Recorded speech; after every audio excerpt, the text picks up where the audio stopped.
Okay. ఈ వీడియోలో మనం మీన్ డీవియేషన్ గురించి నేర్చుకుందాం. సో, ఆల్రెడీ రేంజ్ గురించి లాస్ట్ వీడియోలో మాట్లాడుకున్నాం కాబట్టికి, సో, ఈ వీడియోలో మనం మీన్ డీవియేషన్. అసలు మీన్ డీవియేషన్ అంటే ఏంటో నేర్చుకుందాం. ఓకే.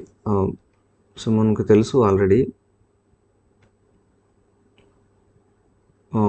ఓకే. డిస్పర్షన్‌లో మనకి ఆల్రెడీ 4 మెజర్స్ ఉన్నాయని తెలుసు. అందులో రేంజ్ ఒకటి, mean deviation, quartile deviation, SD standard deviation. దాంట్లో మనం ఆల్రెడీ రేంజ్ గురించి మాట్లాడుకున్నాం. సో, దాని క్యాలిక్యులేషన్ పద్ధతి నేర్చుకున్నాం. బట్ రేంజ్ అనేది ఒక రఫ్, నాట్ ప్రెసైజ్. అదొక జస్ట్ నార్మల్గా తెలుసుకోవడం కోసం. సో, రేంజ్ కన్నా కాస్త బెటర్గా మనం నమ్మదగ్గ డిస్పర్షన్ వాల్యూ ఏదైనా ఉందంటే అది మీన్ డీవియేషన్. సో, ఇది జస్ట్ ఒక రఫ్ కోసమే రేంజ్ని, ఎంత రిలయబుల్ కాదు రేంజ్ అనేది. సో, మెయిన్ డీవియేషన్కి వెళ్తాం. ఓకే, మెయిన్ డీవియేషన్లో మనం ఏం క్యాలిక్యులేట్ చేస్తామంటే ఒక సెట్ ఆఫ్ డేటా తీసుకుంటాం. ఒక సెట్ ఆఫ్ డేటా ఇందులో ఈ డిస్పర్షన్ క్యాలిక్యులేట్ చేసేటప్పుడు ఒక రేంజ్ తప్పితే మిగతావన్నీ కూడా 2 స్టెప్పులని ఆధారంగా చేసుకొని చేస్తాం. ఫస్ట్ స్టెప్ ఏంటంటే ఆ డేటాలో ఉన్న సెంట్రల్ వాల్యూ, సెంట్రల్ టెండెన్సీని కనుక్కుంటాం. మళ్ళీ మనకు తెలుసు సెంట్రల్ టెండెన్సీలో 3 వేస్. బారెక్స్ కనుక్కోవచ్చు, మీడియన్ కనుక్కోవచ్చు, మోడ్ కనుక్కోవచ్చు. ఇందులో ఏదో ఒక సెంట్రల్ వాల్యూ కనుక్కుంటాం. ఓకే, సో మనకి ఫర్ ఎగ్జాంపుల్ ఇదంతా డేటా సెట్. ఇలా ఏవో డేటాలు ఉన్నాయి. ఒక డేటాలో కొన్ని నెంబర్స్ ఉన్నాయి, కొన్ని వేరియబుల్స్ ఉన్నాయి. ఇప్పుడు మనం ఏం చేస్తాం, ఫస్ట్ చేయాల్సిన స్టెప్ ఏంటి, ఇందులో సెంట్రల్ వాల్యూ ఏదైతే ఉందో దాన్ని కనుక్కుంటాం. సెంట్రల్ వాల్యూ కనుక్కుంటాం, ఒక యావరేజ్ కనుక్కుంటాం ఆ డేటాకి. కనుక్కున్న తర్వాత నెక్స్ట్ స్టెప్ ఏంటంటే ఆ డేటాలో ఉన్న ప్రతి వాల్యూ ఉంటుంది. ఈ డేటాలో ఉన్న ప్రతి వాల్యూ, వీటిని ఫర్ ఎగ్జాంపుల్ ఎక్సెల్ అనుకుందాం. ఇవన్నీ ఆ డేటా సెట్లో ఉన్న మిగతా అబ్జర్వేషన్స్. దీంట్లోంచి మనం కనుక్కున్న సెంట్రల్ వాల్యూని తీసేస్తాం. మనం కనుక్కున్న ఈ సెంట్రల్ వాల్యూ ఏదైతే ఉందో దాన్ని మిగతా వాల్యూలోంచి తీస్తాం. అంటే ఇక్కడ ఏం చేస్తున్నాం, ఫస్ట్ స్టెప్ ఏంటి, మొత్తం డేటాలో ఒక సెంట్రల్ వాల్యూ కనుక్కుంటాం. ఆ సెంట్రల్ వాల్యూ నుంచి మిగతా వాటికి ఎంత డిస్టెన్స్ ఉందో క్యాలిక్యులేట్ చేస్తాం. అంటే ఆ సెంట్రల్ వాల్యూ నుంచి మిగతావి ఎంత డిస్టెన్స్, ఎంత దూరంలో ఉన్నాయో డీవియేషన్ని క్యాలిక్యులేట్ చేస్తాం. So first step central value కనుక్కోవడం. సెకండ్ స్టెప్ ఏంటి, ఆ ప్రతి ఎక్స్లోంచి మనం ఏం చేస్తామంటే ఆ కనుక్కున్న సెంట్రల్ వాల్యూని తీసేసి దాన్ని సమ్ చేస్తాం. ఓకే, అదే ఈ formula, mean deviation formula. So mean deviation formula ఏం చేస్తాం, mean deviation equal to summation mod x minus bar x mod close divided by n. ఇక్కడ మాడ్యులేషన్ అంటే అర్థం ఏంటి, ఇలా రెండు వైపులు ఈ సింబల్స్ని మాడ్యులేషన్ అంటారు. అంటే మైనస్ ప్లస్ వాల్యూని కన్సిడర్ చేయదు ఇది. అంటే ఫర్ ఎగ్జాంపుల్ 3 - 5 అంటే నార్మల్గా మనకి -2 వస్తుంది. కానీ ఎప్పుడైతే మనం ఈ మాడ్యులేషన్ని సరికో వైపు ఇలా 2 మాడ్యులేషన్ పెట్టామో అప్పుడు ఇది కాస్త మైనస్ కన్సిడర్ చేయదు కదా, అప్పుడు ఇది కాస్త 2 అవుద్ది. నార్మల్ 2 అవుద్ది కానీ -2 అవ్వదు. ఓకే, నెక్స్ట్ ఇప్పుడు 10 - 15 దీనికి మాడ్యులేషన్ ఎలా పెట్టాము అంటే అర్థం నార్మల్గా -5 రావాలి, బట్ 5 కన్సిడర్ చేస్తాం అన్నమాట. సో మాడ్యులేషన్ ఎందుకు పెడతామంటే మైనస్ వాల్యూల్ని రెక్టిఫై చేయడం కోసం. ఓకే, ఇక్కడ మీన్ డీవియేషన్ క్యాలిక్యులేషన్ అనేది మనకి 3 వేస్లో క్యాలిక్యులేట్ చేయొచ్చు. ఎందుకంటే సెంట్రల్ టెండెన్సీ వాల్యూలు అనేవి మనకి 3 ఉన్నాయి కాబట్టి. Okay, so mean deviation. Okay, mean deviation with the help of about bar x, అలాగే mean deviation about median, అలాగే మీన్ డీవియేషన్ అబౌట్ జీ ఏదో ఒక వాల్యూతో కనుక్కోవచ్చు, నో ప్రాబ్లం. అన్ని ఈ మూడాట్లతో కనుక్కోవాలని రూల్ లేదు, ఏదో ఒక్క నెంబర్తో కనుక్కోవచ్చు mean deviation. So for example దీంతో క్యాలిక్యులేట్ చేసినప్పుడు ఫార్ములా ఏంటి, బారెక్స్ని ఉపయోగించినప్పుడు అప్పుడు ఎండి ఈక్వల్ టు సమ్మేషన్ మాడ్యులేషన్ ఆ డేటాలో ఉన్న ప్రతి ఎక్స్లోంచి బారెక్స్ని తీస్తాం. ఎందుకంటే ఇక్కడ ఇంపార్టెంట్ థింగ్ ఏంటంటే బారెక్స్ని యూజ్ చేస్తున్నాం కాబట్టి అక్కడ బారెక్స్ని సబ్స్టిట్యూట్ చేసాం, డివైడెడ్ బై ఎన్. నెక్స్ట్ దీంతో సెంట్రల్ టెండెన్సీలో ఈ వాల్యూతో మనం మీడియంతో చేస్తే అప్పుడు ఫార్ములా ఏంటి, ఆ బారెక్స్ ప్లేస్లో ఇది వస్తుంది, mean deviation equal to summation x minus median value mod divided by n. So ఇప్పుడు ఈ ఫార్ములా చెప్పండి, జీతో చేసినప్పుడు ఎండి ఈక్వల్ టు సమ్మేషన్ ప్రతి ఎక్స్లోంచి జీని తీస్తాం, mod divided by n. Okay, simple. Okay, ఇలా 3 వేస్లో చేయొచ్చు. అయితే బారెక్స్ అనేది ఎండి క్యాలిక్యులేషన్ అంత యాక్యురేట్గా ఉండదు. MD with the help of median, MD with the help of mode, ఈ రెండు డేటాని యాక్యురేట్గా రిప్రజెంట్ చేస్తాయి అనమాట. ఓకే, సో అవి ఫర్దర్గా లిమిటేషన్స్ అండ్ అడ్వాంటేజ్లు మాట్లాడుకుందాం. సో ఆ మీడియన్ అయితే ఇలా 3 వేస్లో క్యాలిక్యులేట్ చేయొచ్చండి. సో ఒకసారి క్యాలిక్యులేషన్ పార్ట్ ఎలా ఉంటుందో చూద్దాం.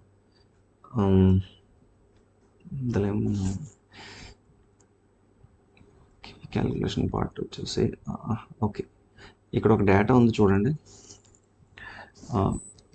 సో 5,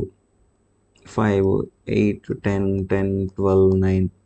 సో టూ స్టెప్స్ ద్వారా చేయొచ్చు అని చెప్పాం కదా. ఫస్ట్ స్టెప్ ఏంటి, సెంట్రల్ వాల్యూ కనుక్కోవాలి, సెంట్రల్ టెండెన్సీ. ఆ కనుక్కున్న సెంట్రల్ టెండెన్సీ ప్రతి ఎక్స్లోంచి తీసేయాలి, ఆ డీవియేషన్ టోటల్ చేయాలి. సో ఇక్కడ ఇదిగోండి బారెక్స్ కట్టారు. ఫస్ట్ బారెక్స్ ఎలా కడతాం, ఈ అన్ని వాల్యూలు ప్లస్ చేసి డివైడెడ్ బై ఎన్ని వాల్యూలు ఉన్నాయో, అంటే 1, 2, 3, 4, 5, 6 అంటే 6తో మనకి డివిజన్ చేస్తే 9 వచ్చింది సెంట్రల్ వాల్యూ.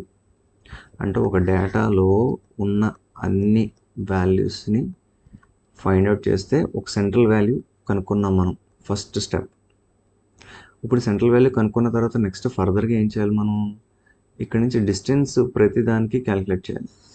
అంటే ఈ 9ని ప్రతి దాంట్లోంచి తీసేయాలి. అంటే 5 minus 9, 8 minus 9, 10 minus 9, 10 minus 9, 12 minus 9, 9 minus 9. వీటికి మాడ్ పెట్టాలి, మాడ్యులేషన్ అంటారు.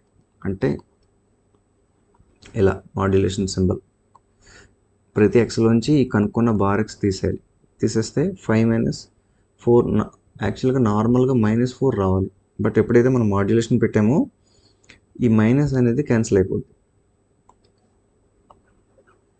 Okay,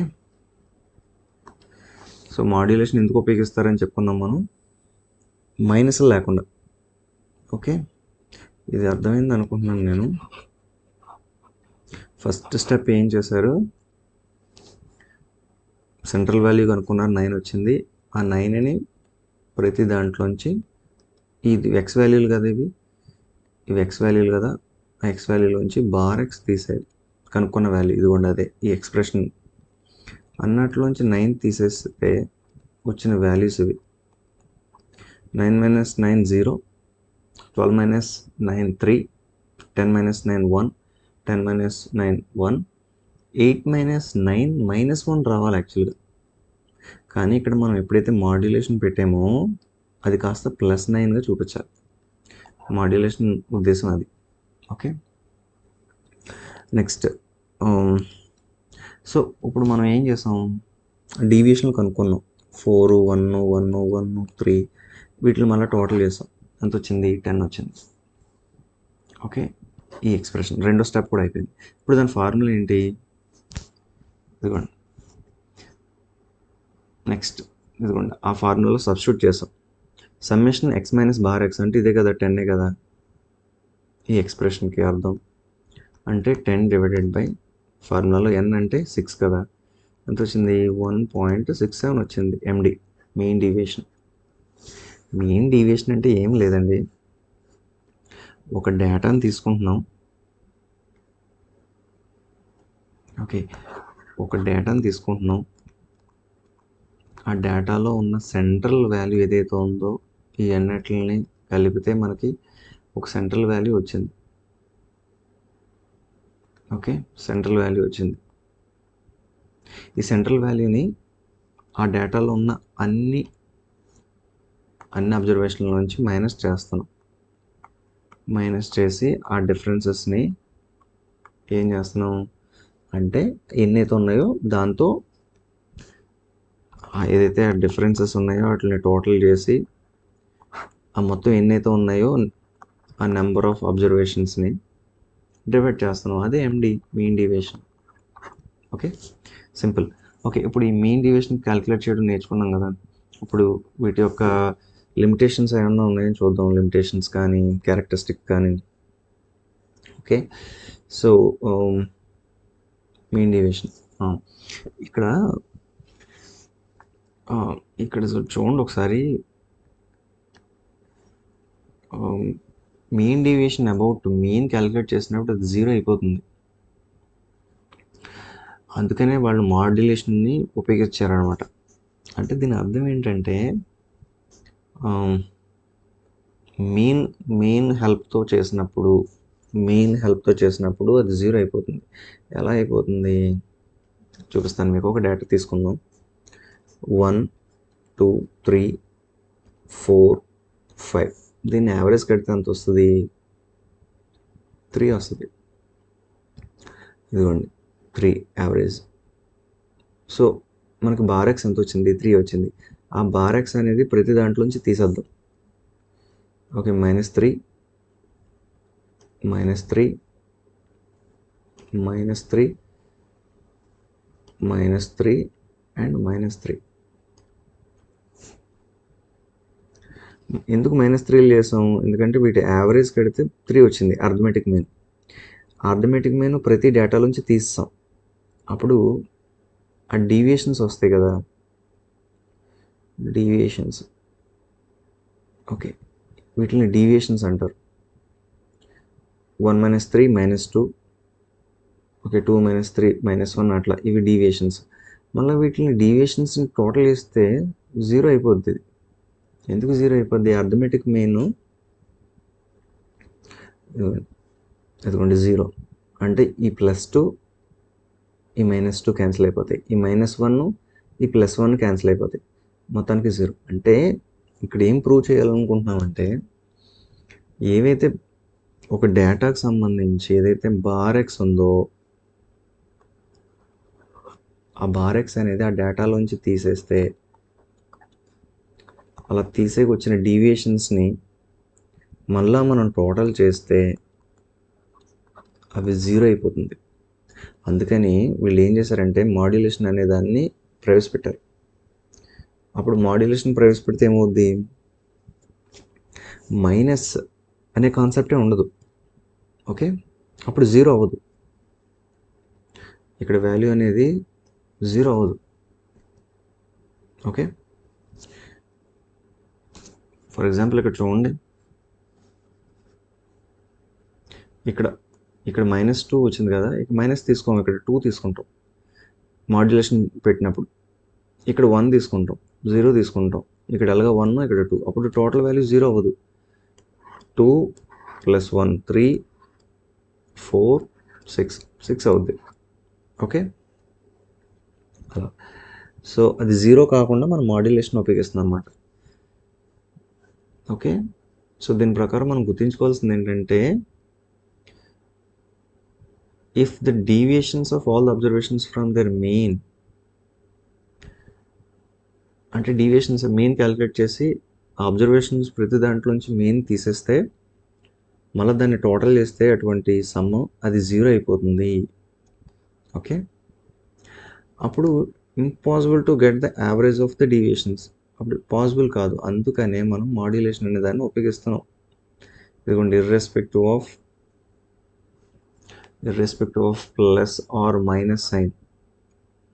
okay, minus irrespective of plus or minus sign.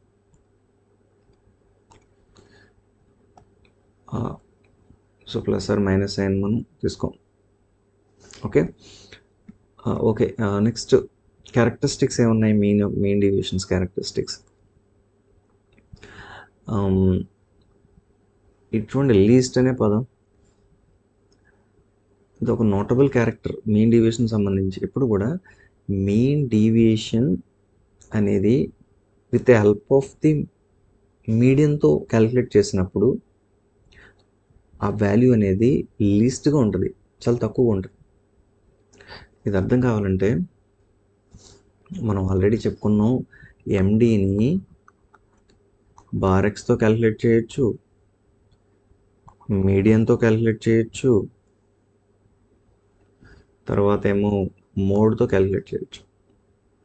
అయితే ఈ మధ్యలో ఉంది చూసారా, ఇది దీంతో క్యాలిక్యులేట్ చేసినప్పుడు వచ్చే డీవియేషన్ అనేది ఈ రెండిటితో పోల్చుకుంటే తక్కువగా ఉంటుంది, లీస్ట్గా ఉంటుంది. ఎలా? ఒక ఎగ్జాంపుల్ చెప్తాను మీకు. ఓకే, ఒక నెంబర్ ఏదో ఒకటి తీసుకుందాం. 5,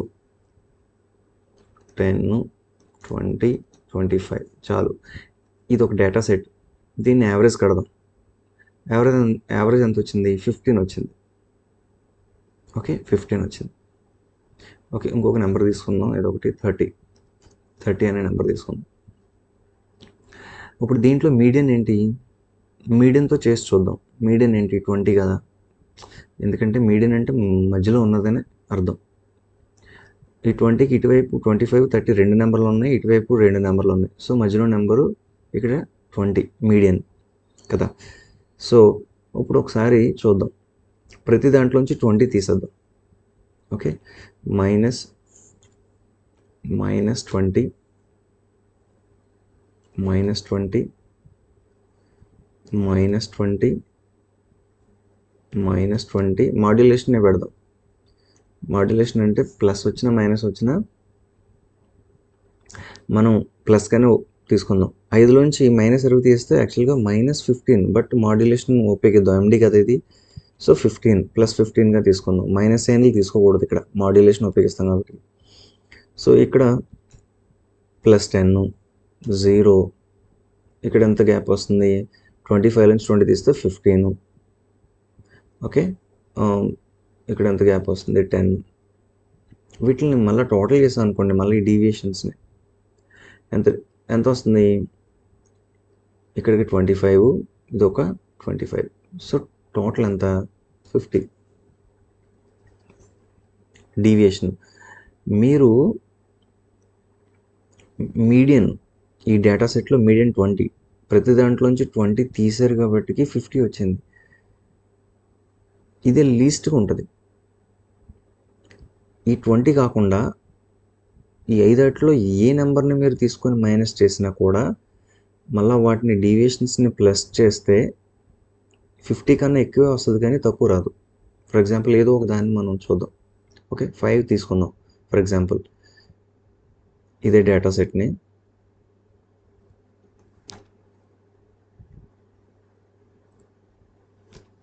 ఓకే, ఇప్పుడు 20 కాకుండా 5తో ట్రై చేద్దాం.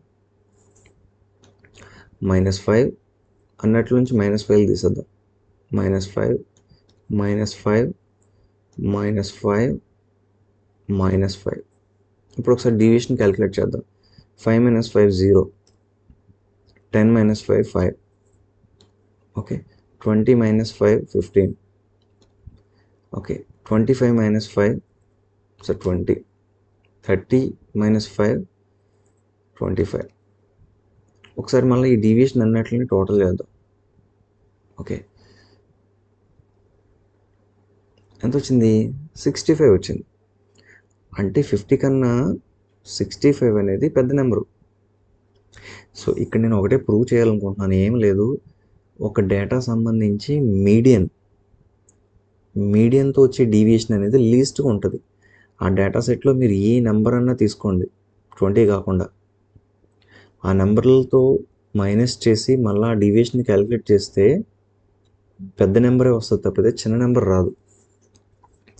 సో దాని ప్రకారం అది ఇది దాని అర్థం. ఎండి క్యాలిక్యులేట్ చేసేటప్పుడు with the help of the median, అప్పుడు ఆ టోటల్ని, ఆ డీవియేషన్ టోటల్ చేస్తే ఇంకోండి అబౌట్ మీడియన్ హెల్ప్తో చేసినప్పుడు మీన్ డీవియేషన్ని, ఆ వచ్చే మీన్ డీవియేషన్ ఏదైతే ఉంటుందో ఆ టోటల్ లీస్ట్ ఉంటుంది, ఫస్ట్ పాయింట్. తర్వాత సెకండ్ పాయింట్, స్టాండర్డ్ డీవియేషన్ అనేది not less than mean deviation in discrete series. దీని అర్థం ఏంటి? దీన్ని ప్రూవ్ చేయాలంటే చాలా టైం పడుతుంది. ఎస్డి అనేది ఆల్వేస్ గ్రేటర్ దెన్ ఎండి. ఇప్పుడు అది డిస్క్రీట్ సిరీస్లో తెలుసు మీకు, డిస్క్రీట్ సిరీస్ అంటే ఏంటో. Either SD equal to MD అన్న అవుతుంది, లేదా ఎస్డి అనేది గ్రేటర్ దాన్ ఎండి అవుతుంది. అంతేగాని ఎండి కన్నా తక్కువ అయితే ఆన్సర్ రాదు. ఒక డేటాని మీ ఇష్టం క్యాలిక్యులేట్ చేయండి, ఒక డేటా తీసుకొని ఆ డేటాని క్యాలిక్యులేట్ చేసినప్పుడు ఎస్డి అనేది ఏదర్ ఈక్వల్ టు ఎండి లేదా ఎండి కన్నా ఎక్కువ ఉంటుంది. అంతేగాని ఎండి కన్నా మెయిన్ డీవియేషన్ కన్నా తక్కువ అయితే ఉండదు standard deviation. Okay, so standard deviation ఎలా క్యాలిక్యులేట్ చేయాలో మనం ఫర్దర్గా నెక్స్ట్ వీడియోలో నేర్చుకుందాం. Okay, next. సో ఈ పాయింట్ బట్టి మనం ఏం అర్థం చేసుకోవచ్చు? ఎస్డి అనేది ఎండి కన్నా ఎప్పుడు ఎక్కువగానే ఉంటుంది. Okay, next. ఇక్కడ ఏఎంతో క్యాలిక్యులేట్ చేసిన ఎండి కంటే అదర్ దెన్ అనే మాట వాడాడు, అదర్ దెన్ ఏఎం. ఇక్కడ మనకు 3 ఉంటాయని తెలుసు కదా ఇక్కడ. So barracks, median, mode.